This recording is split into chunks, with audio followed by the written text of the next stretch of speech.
मसूर के पौधों में इन दिनों पीलापन देखने में आ रहा है।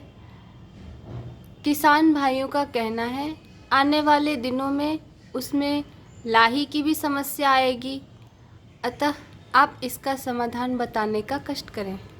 बिल्कुल आपने सही बात कही कि आने वाले दिनों में लाही की समस्या आएगी। मसूर के पौधे पीले पड़ रहे हैं, तो लाही की समस्या तब आएगी जब बदली ज़्यादा होगी। अब बादल वाले दिन और कुहासे वाले दिन अब शुरू हो चुके हैं। तापक्रम जैसे से गिरता जाएगा, बदली होती जाएगी और कुहासा लगेगा और लाही की समस्या उग्र होगी। तो लाही से बचाव करने के लिए हमारे पास बहुत ही साधारण सी दवा है जिसका कि इस्तेमाल हम कर लेते हैं और उसको हम लोग कहते हैं इमिडाक्लोरपिड। और इमिडाक्लोरपिड लाही के लिए 1 मिलीलीटर दवा 3 लीटर पानी में घोल करके हम इसका छिड़काव आवश्यकता अनुसार 1 से 2 बार करते हैं 10 से 12 दिनों पर, तो लाही की समस्या से हमारा छुटकारा हो जाता है। दूसरी समस्या हमारी है मसूर के सूखने की। तो मसूर जो सूखती है, सूखने में मसूर के जो सबसे बड़ा कारण है मसूर के सूखने का, वो कारण होता है कि हमारे मसूर में फ्यूजेरियम नामक जो फफूंद है उसके कारण उसमें उखड़ा रोग लगता है और वो हमारे पौधों को सुखाते चला जाता है। और वैसे में कभी कभी इतना ज़्यादा सूख जाता है पौधा कि ये पौधे की जो संख्या है हमारे खेतों में 30 से 40% तक कम हो जाती है, यानी कि इतना प्रतिशत उत्पादन तो सीधे तौर पर प्रभावित हो जाता है। इसके लिए हमको अपने खेतों में 2-3 दवाएं हैं जिनका छिड़काव करना चाहिए। सबसे पहली दवा है जिसको हम कहते हैं प्रोपिकोनाजोल। प्रोपिकोनाजोल 250 मिलीलीटर प्रति एकड़ छिड़काव करना चाहिए। दूसरी दवा है इसको हम कहते हैं टेबुकोनाजोल। टेबुकोनाजोल की भी हम अपने खेतों में 200 से 250 मिलीलीटर मात्रा का छिड़काव करेंगे।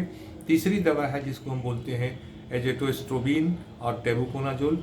अगर इसका मिश्रण हमको मिलता है तो ये 250 ग्राम, या अगर तरल के रूप में मिल रहा है तो 250 मिलीलीटर प्रति एकड़ इसका हम छिड़काव करेंगे।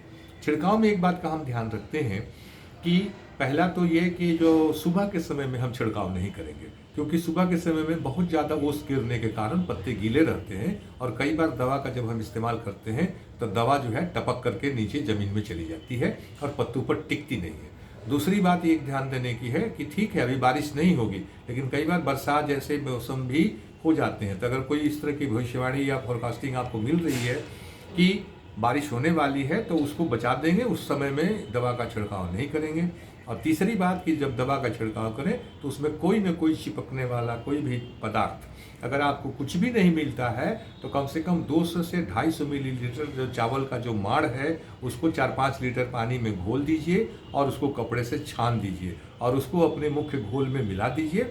ये बहुत ही अच्छा आपको दवाओं को चिपकाने का काम करेगा। तो इस तरीके से अगर आप करते हैं तो आपके खेतों में जो मसूर के जो सूखने की भी जो समस्या आ रही है उस समस्या से भी आपको छुटकारा मिल जाएगा और आपकी फसल बहुत अच्छी होगी।